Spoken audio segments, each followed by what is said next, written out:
Pela Série B do Brasileiro, mais uma vez bateu na trave o retorno do Sampaio ao G4. O tricolor abriu vantagem no primeiro tempo e suportou a pressão por quase toda a segunda etapa, mas no finalzinho saiu o gol de empate do Criciúma. Léo Rodrigues faz boa jogada pela direita e cruza para Douglas, que tenta de letra, mas fura. A bola sobra para Valber, desvia no defensor e entra. E aos 43 minutos da segunda etapa, o veterano Marcos Assunção cobra a falta com muita categoria e deixa tudo igual. Final no Heriberto Rilse, Criciúma 1, Sampaio Correia também 1. Além do jogo do Sampaio, outras duas partidas terminaram empatadas por 1-1. Botafogo e Oeste no Newton Santos e Náutico e Atlético Goianiense na Arena Pernambuco. No Nabi Abichedi, Bragantino e Macaé ficaram no 2-2, mesmo placar de Ceará e Bahia na Arena Castelão. O Vitória atropelou o Mojimirim, 4-1 na Fonte Nova. Com mais dificuldade, o Paysandu também venceu, 3-2 contra o ABC no Mangueirão. No Paço das Emas, o Luverdense fez 2-0 no Paraná. No Rei Pelé, melhor para o CRB, 1-0 contra o América Mineiro. O único visitante a vencer foi o Santa Cruz, 3-1 no Boa Esporte em Varginha. O Botafogo segue líder, agora com 49 pontos. O Paysandu aparece na cola com 47, 2 a mais que Vitória e Bahia, que completam o G4. O Sampaio continua em quinto, a 2 pontos de distância. A zona de rebaixamento permanece inalterada, com Ceará, Boa Esporte, ABC e Mojimirim. E aqui no estúdio a gente recebe Nicolau Leitão para comentar o jogo. Não faltou vontade do Sampaio. Boa tarde, Luanda. Boa tarde a todos.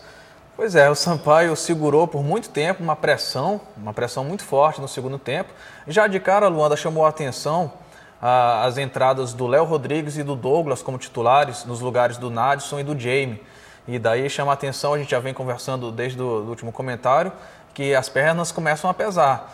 Então vai ser cada vez mais comum que o Léo Condé passe a rodar o time, passe a rodar, faça um revezamento, um rodízio entre os titulares. E o Léo Rodrigues e o Douglas, eles têm essa característica de ter um porte físico mais avantajado. E no primeiro tempo funcionou. O Léo Rodrigues foi uma grande peça do Sampaio no primeiro tempo. A gente viu que na jogada do gol ele foi muito bem pela direita, cruzou, o Douglas tentou uma letra ali, acabou furando e o Sampaio fez 1-0. Mas no primeiro tempo o Sampaio conseguiu sair mais para o jogo. As linhas de marcação elas jogaram mais avançadas. No segundo tempo, na segunda etapa, daí a pressão do Criciúma foi muito forte. O Sampaio recuou bastante. A gente volta a falar da questão das pernas. Às vezes o torcedor fala assim, poxa, o time recuou.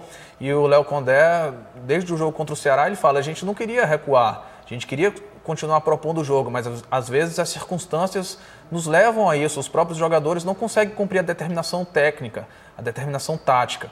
Então, e o jogo teve de tudo, foi um sufoco danado, teve pênalti marcado e depois desmarcado, corretamente desmarcado, apesar de muita reclamação do Criciúma. E quando se esperava que o pior já tinha passado para o Sampaio, daí o Marcos Assunção, que o jogo inteiro perturbou com a bola parada, ele está lá só para isso. Ele está jogando ali de terceiro zagueiro, quase não aparece para o jogo, mas toda a falta e escanteio ele está lá e bate com muita qualidade na bola. Então uma falta daquela da entrada da área para o Marcos Assunção, já se tinha ideia de antemão que era meio gol e de fato ele não desperdiçou essa oportunidade.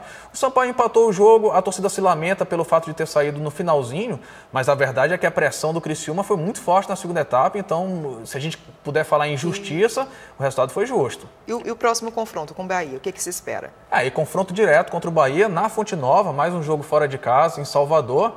E se o Sampaio consegue ganhar fora de casa, ele passa o Bahia e entra no G4. Mas é um jogo muito difícil, especialmente pelo fato de ser na Fonte Nova o jogo, né? Vamos falar agora da segundinha. Está havendo uma confusão de horários dos jogos. O que está acontecendo? Olha, eu tenho uma dica para dar para o torcedor maranhense. Se ele quiser assistir algum jogo da segunda divisão do estadual, consulte a tabela, consulte o site da federação no dia do jogo. Porque até lá pode ser que mude. É incrível, é impressionante, é uma falta de respeito com o torcedor, com os próprios jogadores. Então, de antemão, a rodada estava marcada para de tarde, hoje à tarde, de repente muda para a noite. A rodada do final de semana que estava marcada para sábado no Castelão, agora vai ser domingo no Dário Santos, em São José de Ribamar. Então, tem que ter mais cuidado, tem que ter mais respeito com a segunda divisão. Afinal de contas, tem times importantes. A gente está falando do Maranhão Atlético Clube, que é uma das principais forças do futebol maranhense. Tem que ter mais respeito. Botar os jogadores para jogar às 2 horas da tarde no estádio Castelão é desumano. Então tem que ter mais respeito com a segunda divisão do estadual. E isso também está acontecendo no futebol feminino, né? Pois é, a gente... Essa questão desse horário de 3 horas da tarde, a gente aqui noticiou que o Viana foi goleado por 4-0 para o Caucaia. E muita gente não conhece, não sabe o que se passou, quais foram as circunstâncias do jogo. E as minhas do Viana nos relataram que muitas delas passaram mal. A goleira Del, por exemplo, que foi destaque na estreia contra o Vitória, ela foi hospitalizada. Ela precisou ser substituída no primeiro tempo ainda, porque a pressão dela subiu, chegou a sair sangue do nariz com um forte calor. Elas reclamam muito da alimentação que foi oferecida, né? Ela fala, foi pato e tilápia, que são 2 comidas que não são de fácil digestão, e no calor de 3 horas da tarde do Ceará, você imagina. Então, um sufoco danado. Essa é a realidade do futebol brasileiro. A gente fala do futebol brasileiro que rende milhões para 1% dos jogadores. O resto, ali, 99%, passa por dificuldades muito grandes e chega a ser desumano as condições profissionais que eles têm para exercer o ofício deles. Infelizmente. Infelizmente. Ok, Nicolau, muito obrigada. Obrigado.